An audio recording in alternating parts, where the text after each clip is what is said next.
Assalamualaikum warahmatullahi wabarakatuh. Selamat pagi semuanya. Semoga kalian dalam keadaan sehat. Kali ini kita akan belajar materi farmasetika dasar pertemuan ke-13 tentang gargarisma.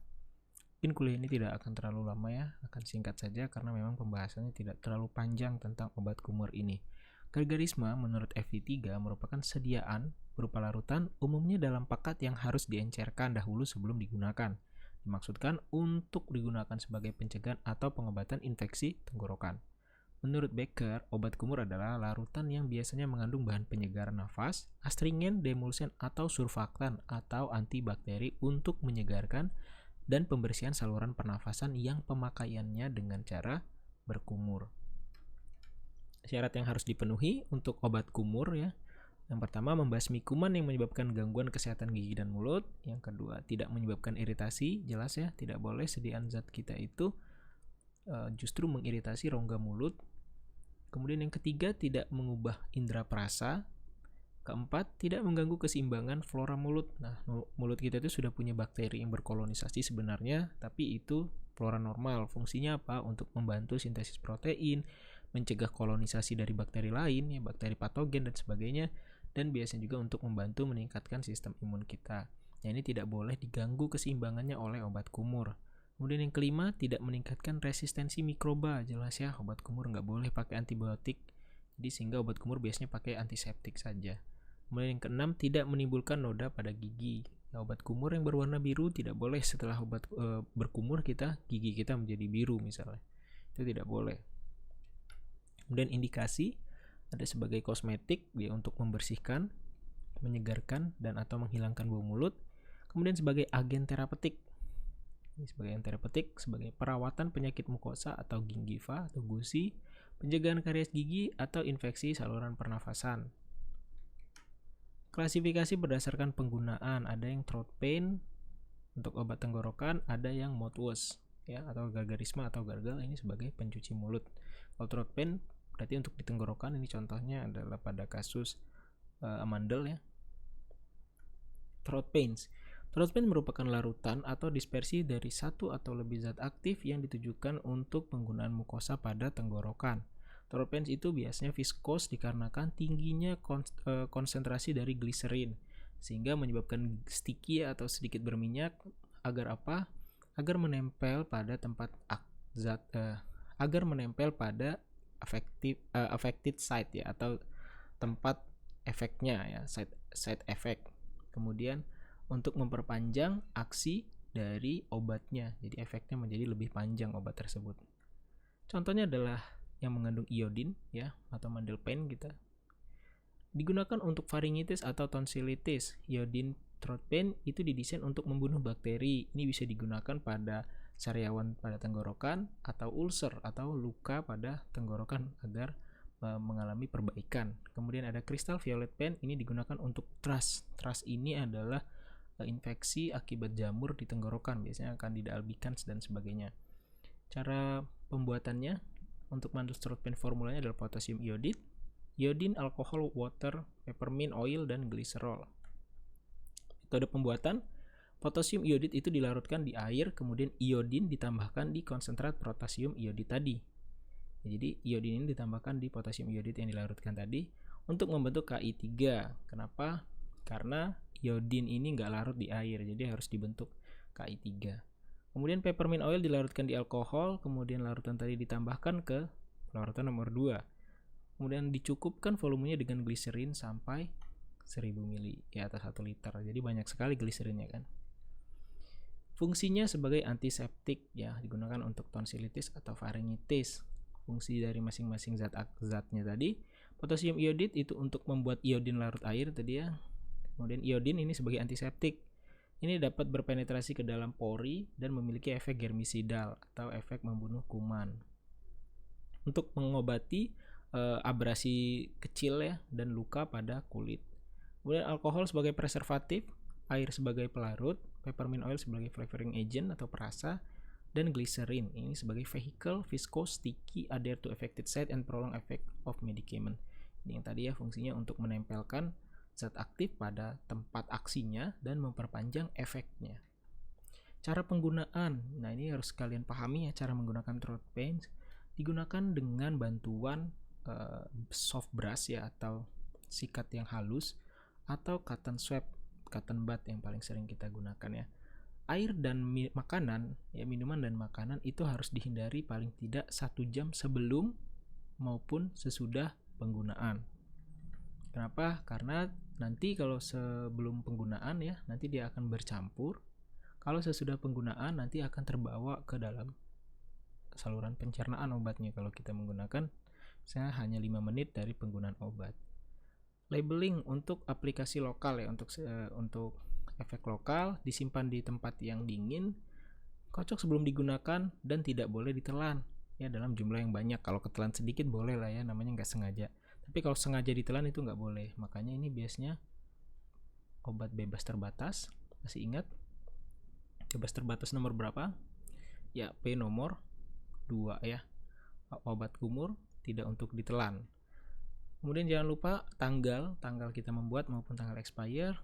Kemudian saran untuk pasien ya, itu farmasi harus mendemonstrasikan cara penggunaan throat brush atau cotton bud tadi ke pasien.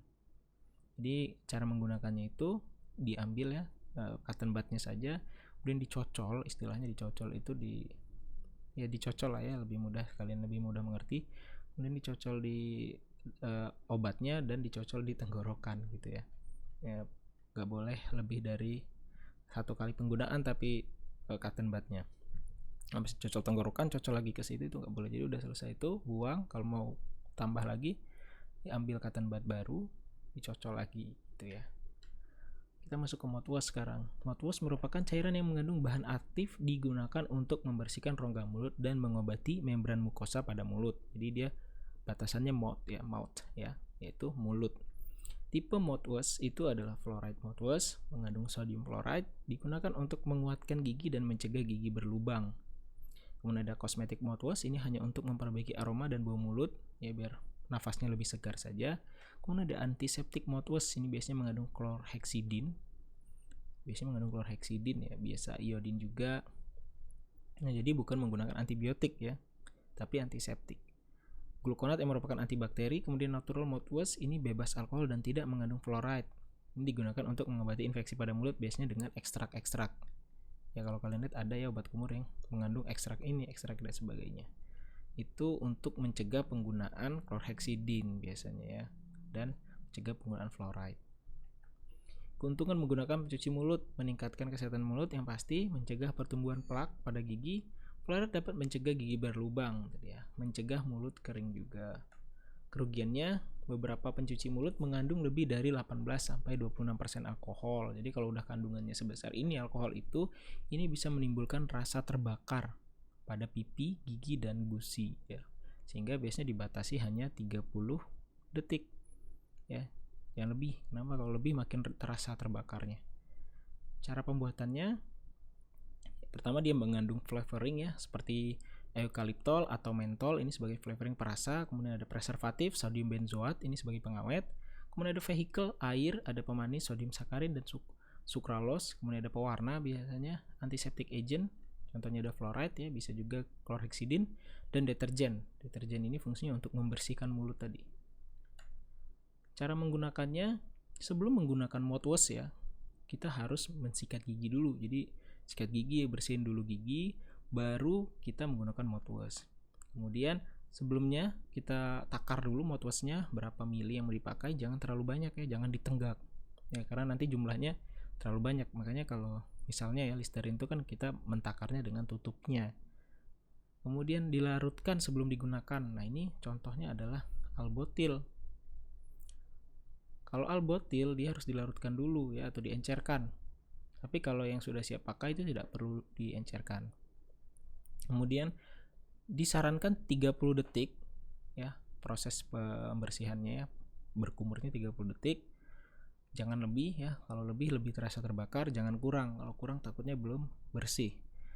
Jangan dicuci, jadi setelah itu jangan dikumur lagi dengan air, udah biarin aja. Jangan makan atau merokok sampai 30 menit setelah menggunakan mouthwash. Jadi jangan makan atau merokok. Kalau bisa merokok ini jangan selamanya ya, bukan hanya 30 menit setelah menggunakan mouthwash. Nah ini adalah contoh dari formula pada Listerine. Saya pakai Listerine karena yang sudah familiar dengan kalian itu pasti Listerine ya. Eukaliptol tadi fungsinya sebagai apa? Sebagai flavoring agent. Mentol juga ya sebagai perasa segar ini. Kemudian metil salisilat ini sebagai zat aktifnya, timol juga sebagai zat aktifnya. Kemudian yang tidak memiliki efek atau excipient ya. Ini kalau kita sebut excipient, ini adalah air, alkohol, asam benzoat, poloksamer, sodium benzoat, ini pengawet ya. Ini sebagai kosolven biasanya, atau pengental, ini juga bisa pengental. Kemudian ada caramel, ini biasanya pemanis ya.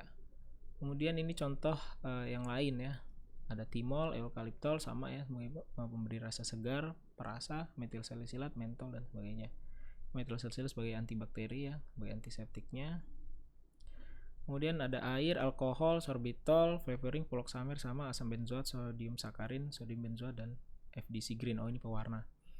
Jadi harapan saya kalian ketika melihat sebuah formula dari sediaan-sediaan yang ada di pasaran, misalnya formula kosmetik maupun formula obat, itu tolong kalian pahami apa itu fungsinya. Jadi farmasis itu outputnya nanti kalian itu sebagai orang yang paling mengerti tentang obat. Jadi seluk-beluknya obat kalian tahu. Jadi cukup ngelihat formula kalian tahu ini fungsinya sebagai ini, fungsinya sebagai ini.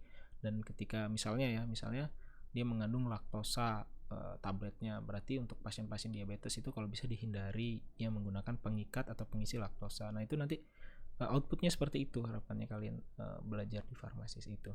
Oke ya, jadi ada yang menarik tapi di sini nih saya tampilkan ada label Majelis Ulama Indonesia halal, padahal di sini mengandung alkohol. Ya, sini ada alkohol. Alkohol sekian 21% tetapi masih halal. Jadi kalau menurut LPPOM, mungkin kalau orang awam banyak yang bilang wah nggak bener nih MUI nih. Kenapa ada alkohol dilarang? Padahal dibolehkan, sorry. Padahal kan katanya kalau ada alkohol itu dia termasuk yang haram. Tapi LPPOM MUI ya. Jadi LPPOM ini merupakan badan POM versi MUI yang fungsinya untuk memberi label halal suatu produk. Ini berpendapat bahwa alkohol ini itu merupakan alkohol sintesis bukan fermentasi. Ya, jadi nggak apa-apa katanya kalau sintesis dan fermentasi, toh ini nggak diminum dan tidak menyebabkan mabuk. Itu menurut LPPOM ya, bukan menurut saya. Oke ya, jadi itu wawasan untuk kalian. Saran saya lagi ya, lebih aware gitu ya dengan berita-berita kefarmasian. Cari tahu apa banyak kok majalah-majalah berbahasa Indonesia yang membahas tentang topik-topik farmasi yang ada di masyarakat ya. Itu kalian sebagai mahasiswa yang masih semester 2 jangan bosan-bosan belajar karena masih muda. Jangan males ya, itu yang akan menentukan nasib kalian nanti ya, karena kalian mengambil farmasi paling tidak kalian menguasai bidang kalian ya, walaupun kalian mungkin tidak mau jadi farmasi tapi dipaksa dan sebagainya, saya nggak tahu ya.